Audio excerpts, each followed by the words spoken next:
Hey guys, it's Becky. I am getting ready to iron some of my husband's shirts. But I wanted to come on because I've been putting out quite a few videos over the past week about the 3 basic stages of homeschool. The foundations, the launching into life, and then that beautiful rainbow in between of flourishing and fun. And I'm starting to receive emails and texts and messages about, well, how do you do this? And I wanted to let you know that the free masterclass is coming. And it's your job right now to just step back and think, where am I in this homeschool journey? Do my kids know how to read? If they don't know how to read, if they don't know their numbers, if they don't know those basic things that they need in as far as their basic life skills, then you're very likely in that founding stage, that foundation stage. If they can read and write just a little bit, doesn't have to be a lot, just a little bit, but they're not quite in high school yet, then you are dab smack in the middle of my most favorite season of homeschool. It's the flourishing and fun, leaning into what it is your kids love. And then if you're looking at your kids and they're older, right now I've got a kid shaving in the other room. So if your kids are older and you can start to see their future light getting brighter and brighter as the day of them moving out gets closer and closer, then you're very likely in that launching stage. And I have a hair right in the mouth. There's. So what do? It's very possible that you're going to be watching some of my videos and you're going to start to feel overwhelmed. And I want to tell you, stop. And breathe. Because you are perfectly equipped to homeschool your kids. And what worked for me may not work for you when it comes to specific curriculum, writing activities, history activities, etc. However, these basic stages of homeschool are core. I am so excited to spend a lot of time sharing these nuggets of truth with you, because inside of this, the 3 basic stages, you will find hope, peace, and confidence in homeschooling. But it's foreign. And I want you to know right now that this is not what people are talking about online. What you're hearing from a lot of really great homeschoolers and really great curriculum providers is that if your child is in this grade, these are the things that they should be learning. And that's all fine and dandy. But if you don't properly identify which stage of homeschooling you're in, the foundation, the flourishing, or the launching, if you're not educating your child through the lens of this is where we are in this season of homeschool, then you're going to be spinning your wheels, you're going to be frustrated. I am so glad you're joining live. I am waiting for my iron to heat up because yes, I iron my husband's shirts because I love him and it helps him. So, and I haven't been home all week. I just said, kids, everybody needs to do like a buzz through the house because I've been gone 6 days this week because of rowing and things are behind. So anyway, if you don't properly understand which stage of homeschooling that you're in, then you're going to be tempted to fall into the trap of fear of missing out or the overwhelm, because you're going to start to believe the lie that you should be doing exactly what the next homeschooler next door is doing with their kids. Or not only should you do some Bible, some math, some reading, but you should also do grammar, spelling, vocabulary, history, science, art, dance, cooking, archery, etc. And what you'll start to do is you'll start to suffocate because there's no time for ironing your husband's clothes because it blesses his socks off, or putting the laundry away because it blesses your socks off, or going out for a walk and taking a deep breath, or calling a friend. Life and homeschool are meant to coexist. And if you can really get a good idea, a good glimpse, a solid understanding of which stage each of your kids are in, then it becomes easier to line up the proper activities and training type things in order to address where they are developmentally. You know, I was thinking about this. I saw a really cute picture of a kitten this morning, and it's one of those help me name my kitten, and it's a little teeny tiny thing. And I thought, well, you would never take a kitten and put it in one room and then expect it to find, my iron is telling me, hey Becky, it's time to iron. You would never expect that kitten to go find its mother in order to find its nourishment. It makes sense that developmentally, that kitten, my arm's getting tired, that kitten needs to be right next to its mother. Well, in homeschool, the different stages are that clear. If your child cannot read and cannot write and doesn't know their numbers, then you only need to spend like this much of their day working on the basics, and then you can work on life stuff. You're cooking together, you're folding laundry together, you're doing errands, visiting a friend, gardening, etc. And then you bring the dialogue with you of the things that you're learning and how exciting it is to be able to explore through life together. You get to take that on the road with you. So if your child is little and they're in that founding stage, you just keep it simple. It's a little bit of reading and writing.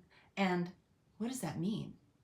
Curled up with a book at story time, curled up with a book first thing in the morning, curled up with a book at bedtime, listening to audiobooks.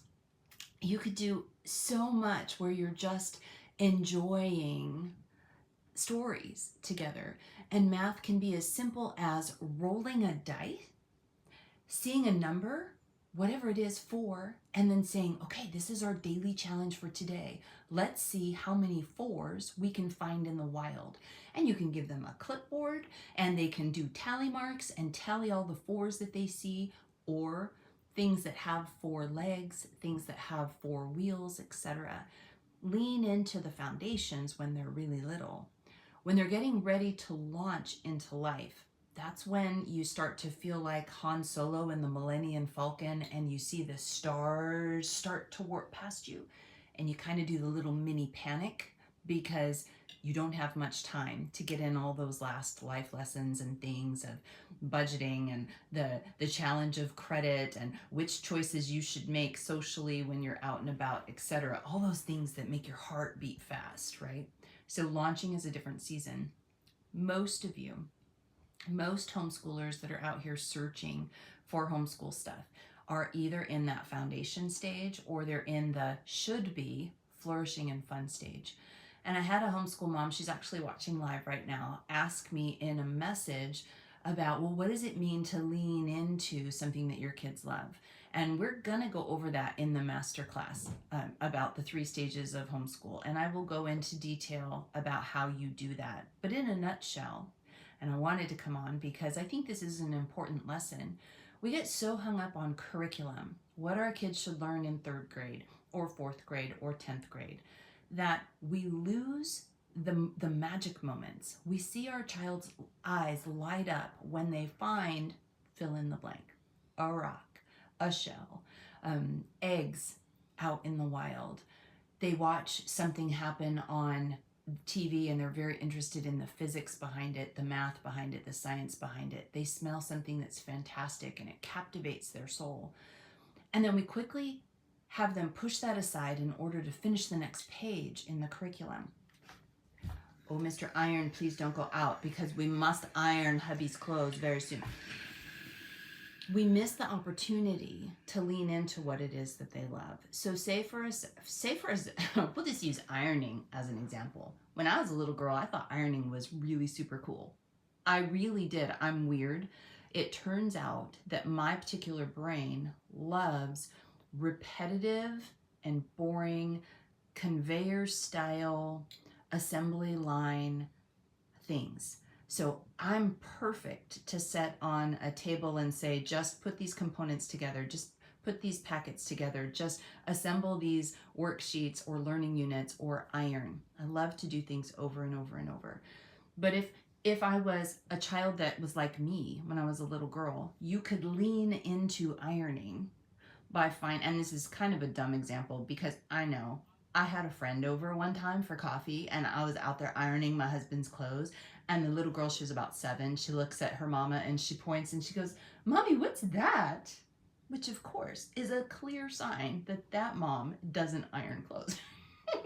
No judging, it's just I love ironing. But say ironing, you can go to the library, you can go to Amazon. There are picture books about ironing. And if not, you can write one. There are picture books about almost anything that you would want. There are documentaries, there are videos, there are movies. You can look up the history of iron, the physics of iron, or the science behind an iron, how to properly iron a shirt, how to properly iron a towel. My father-in-law irons everything, and actually earned quite a pretty buck when he was in the military because he ironed other people's things. I met my husband, and my husband was raised by a dad who loves things crisp and clean and military pressed. So I started to iron my husband's things before we got married. He would come to the house in a wrinkled shirt or whatever, and I would iron it for him as a love gift because I knew that that was important to him. So you can lean into anything. You can turn it into a writing assignment where you write this how to properly iron, sheets, or how to properly iron jeans, or how to properly iron a shirt, like most people, or whatever. You can turn it into writing. You can turn it into even math. You can count the dots on the bottom of the iron. So you can lean into whatever it is your kids are loving. With the 3 stages of homeschool, I will not tell you what you need to teach your kids, but I'm going to help you, and I want you to hear me. I'm going to help you clearly understand what the basic stages of homeschooling are and the types of things that you can do with your kids during those stages so that they thrive in life. And I promise you, it's not rocket science, but it's still going to be challenging. You're still going to have to figure out each and every one of your kids, and you're going to have to customize what it is you do to suit the stage of life that you're in, how many children you have, what your physical condition is. Remember, there were seasons when I couldn't walk. There was a season where I had a partial hysterectomy and I couldn't move for a couple months because it wasn't an easy surgery. Had another surgery on my foot where I couldn't walk again. I tore my elbow. I injured my hands. Yeah, I've been a mess at different stages of homeschool. However, through it all, the kids still turned out great because my husband is brilliant.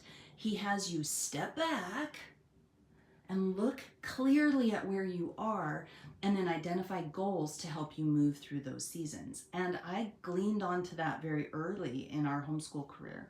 So it's coming. The 3 stages of homeschool is coming. Make sure that you're on our email list so that you get notifications. As things go live, I will come back and re-edit the descriptions to this video. So if you're watching it, thank you. And if you've made it this far, please do a couple things, because there are moms out there that are struggling. So when you like, when you subscribe, when you hit the bell, those things help YouTube know that this is important, and then it helps send it out to other homeschoolers. But then if you have homeschool friends or family in your community, let them know that I'm out here sharing, because that share helps me reach even more and more homeschool families. So that's it. I just wanted to come on. I need to iron these shirts before I finish the rest of my day. I hope you are doing great. Drop questions, comments, etc. below, and I will see you in the next video.